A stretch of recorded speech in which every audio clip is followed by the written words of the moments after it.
Ay, everyone. Did anyone see the Champions League this week? Juventus and Atalanta, like, my God.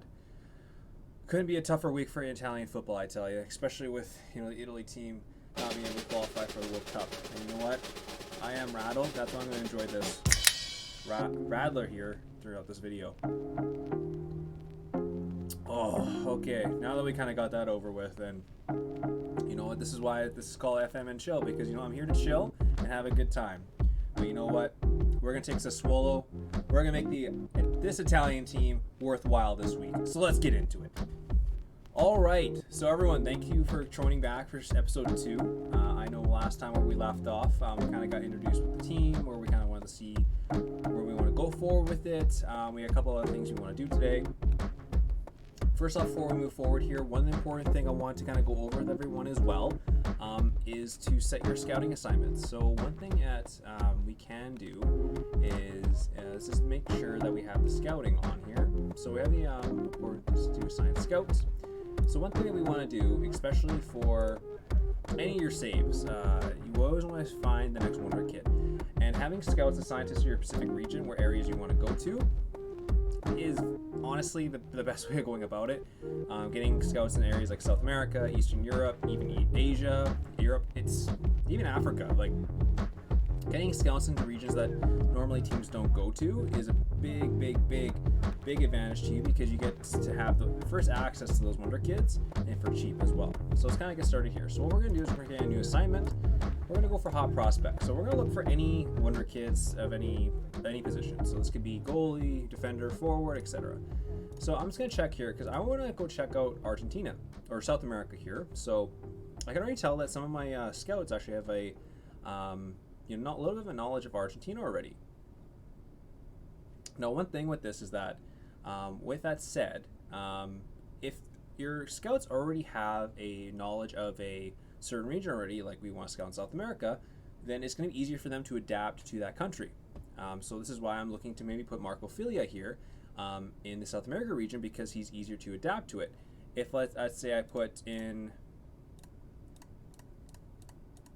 okay.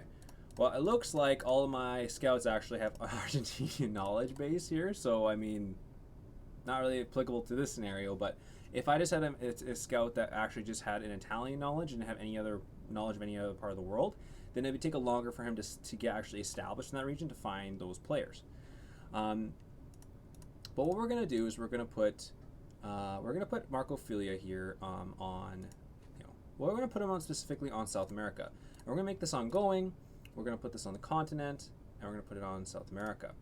So we're going to do that there. Now, one other thing as well is, historically, if you guys played FIFA or FM, Brazil and Argentina are some of the great countries that I'm getting some wonder kids here from. Even places like Chile or even Colombia. So there might be some areas to get in there.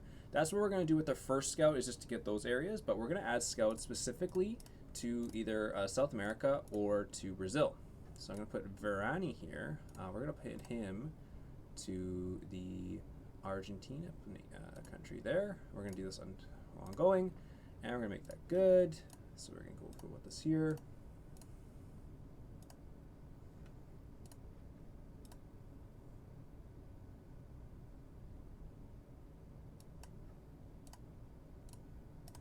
All right. So one other country we're going to look at as well is we also want to scout Eastern Europe.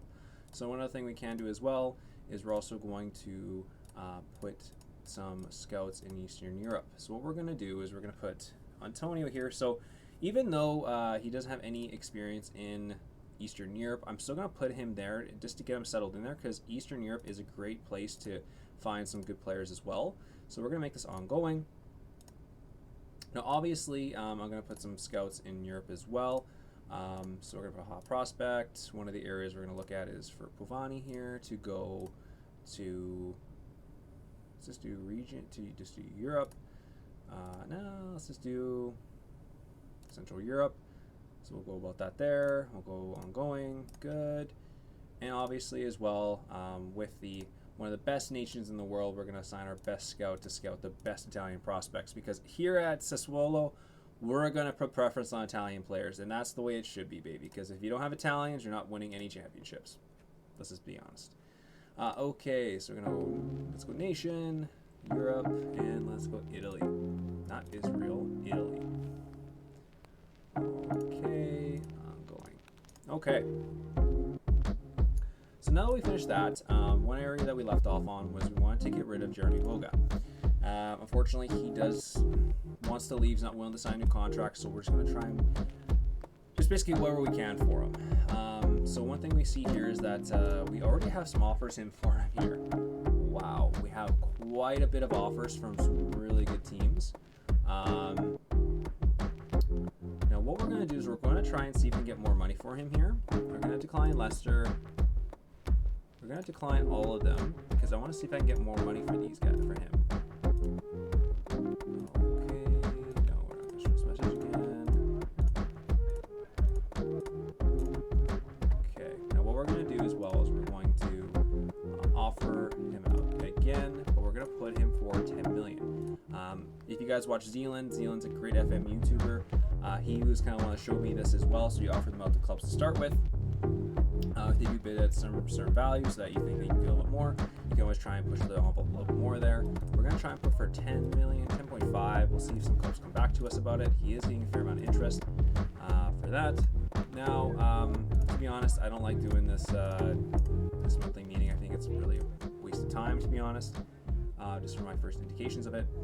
So while we kind of wait for Jeremy Boga there, we got some other things to kind of address here. One of the areas that I want to address in depth here is I want to get a better center back core. It looks like my center backs are not the greatest. I mean, Ferrari's a good player, however, he's not the greatest in terms of for longevity. Same thing with Gurikesh. We want to get a new player as well to kind of help bring a new guard for that. So I'm going to accept the offer for RB Leipzig. So we're going to accept that offer there. Let's cancel this. Let's decline these here, and let's accept that. So one thing here is that we're already going to accept the offer for Jeremy Boga. So that's great. So we're going to get some additional players here. We're going to accept the offer code of conduct. So you know what? It usually goes from there. Good. Okay, one thing before we go from here. Now let's introduce ourselves to the squad. So this is a very important aspect here. If done correctly, this can be a huge morale boost to your team, how they perform on the field. If you don't do as well in this, this can actually be very, very damaging to your team, how you do, and during at least for the first part here. So one thing I always find is that when you first introduce yourself to your team, I would not make promises. Promises are still a little bit finicky on FM, just from my experience in the past. Sometimes it might be something to consider. I always just kind of go with things saying I don't want to make any promises, which they're usually pretty receptive to. Now, one thing I'm going to say is that I want to get to the Euro Cup. I want to try and get to the Euro Cup this year. Now, I'm either going to put, I think we should finish in the top half. I think that would probably be the way to go. So we're going to select that one. So everyone's good about that. So that's perfect. And then I'm going to say I want us to leave the latter stages of the Italian Cup. That's perfect. Okay. That's good as well. So yeah, so one thing is always good to know is just to know how your team has been historically. Just because if Sassuolo has never really won any championships to note recently, so it's always kind of good to know where that stands with the team basically, and that kind of helps you out with those team meetings. So what we're going to do here is we're going to face our second XI there. So what we're going to do is we're going to put our team on attack, put our team in support there. We're going to change play out from defense. We're going to hurt easily crosses. We're going to be a little bit more expressive. Tempo will be a little bit higher. All right. Let's play a little bit, not extremely wide, but somewhat wide there. In transition, we're going to counter, distribute quickly. Distribute to fullbacks, which we'll do there, and then we'll distribute to the flanks. Let's distribute the fullbacks, and then we'll kind of go from there. And then let's use tighter marking. Let's prevent the goalie from distributing the ball quick on short there, and we're also going to have them stay on feet. So we're going to make those changes there. So we're going to please get to our first game here. We're going to attend our first one of our first press conferences here. You know, it's an honor to be a privilege of this great club. Yeah, I think I got there. Yes.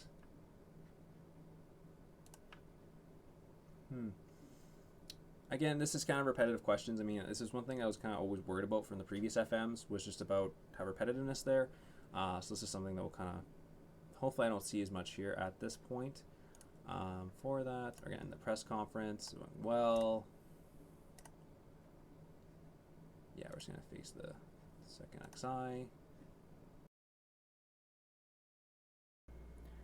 Unfortunately, guys, for our first game, we actually did lose to the second XI. However, there's a little bit of a caveat to that, just because the second XI actually had some of our starters on there, like Jeremy Boga, Skamaka, Fratesi. So, again, take that with a grain of salt, but, you know, it's still something that's not great to have. But anyways, we're going to go to the next subject here. We're going to go to the scouting part of our team. We want to get those transfers in here as well. So one thing we're going to do is we have a $9 million transfer budget. We're going to adjust that to about a $7,031,000 transfer budget, so we get a little bit more wage budget there. Now, one thing that we can always do is to always check out the transfer list, because one of the areas that we are needing is a center back. Now, unfortunately here, it looks like I forgot to actually turn on the transfer listing marking here, but I will go do that right now. So again, always recommended that you always check out the transfer list at the start of your save to see what players are on the market for cheap. So one thing as well is we're going to take a look at, again, I forgot to put this in position as center back there. And again, none of these center backs are what we're actually wanting. They're a little bit too old for what we're actually wanting at this current time. So what we're going to do now is we're going to look at a really good player to get. A lot of people should know this player. Just by the FM community, Andrea Papietti. Now, this player is a center back from Brescia, a very, very good center back with a very high potential. Now, he was a very good player last year, and always Arsenal or one of the Premier League teams would always sign him there. So one of the things we're going to do here is that we can see that he's going for $325K to $3.2 million. Now, I'm not going to just automatically bid on him. I'm not going to actually scout him. I mean, typically I would always recommend scouting them first to see what they say, but we're going to ask the agent what their availability is like. So they're going to say here that he's very interested in the position here, and he's going between $300 to $2.9 million. So that's something that we can note there. So that's great news for us. So what we're going to do is we're just going to bid $2 million and see if they accept that. Now, one thing to do is always take percentage off next sale and percentage of sale as well. Just always make sure you do that because they always come back offering that. So we're going to do suggested terms. Awesome, they were able to accept that. So great. Now we're going to kind of solve this here. Now we're going to do some contract negotiations with this. Again, stuff that we're going to look at here. Typically for me, I always like to up the weekly wage by I'd say by half a grand or so, just to kind of make sure that they're happy about taking off the wage rise. Kind of like even out some of those areas there. Again, not too worried about those. And, the contract should be accepted there. Now, one thing here, it looks like Brescia wants Papietti back. Now, maybe a different time I would, but you know what? I'm not going to accept this just because I want him to be starting in our lineup, and I want him to be able to gain the attributes for mentoring from Girakesh and also from Ferrari as well. So for this case, he's not going to be playing in Serie B. He's going to be staying with the Serie A Sassuolo team. Let's go. So we're going to be going forward here. Now, one thing I want to mention to you guys as well is that for the next video, we're actually going to start with the regular season. So again, thank you guys so much for staying tuned with the video here. And again, I'll provide an update about what type of players we do sign for the squad here. Again, make sure to leave a comment below, subscribe to the channel, and again, if you have any suggestions or constructive criticism, please let me know. Okay? Thanks everyone, and again, buonasera.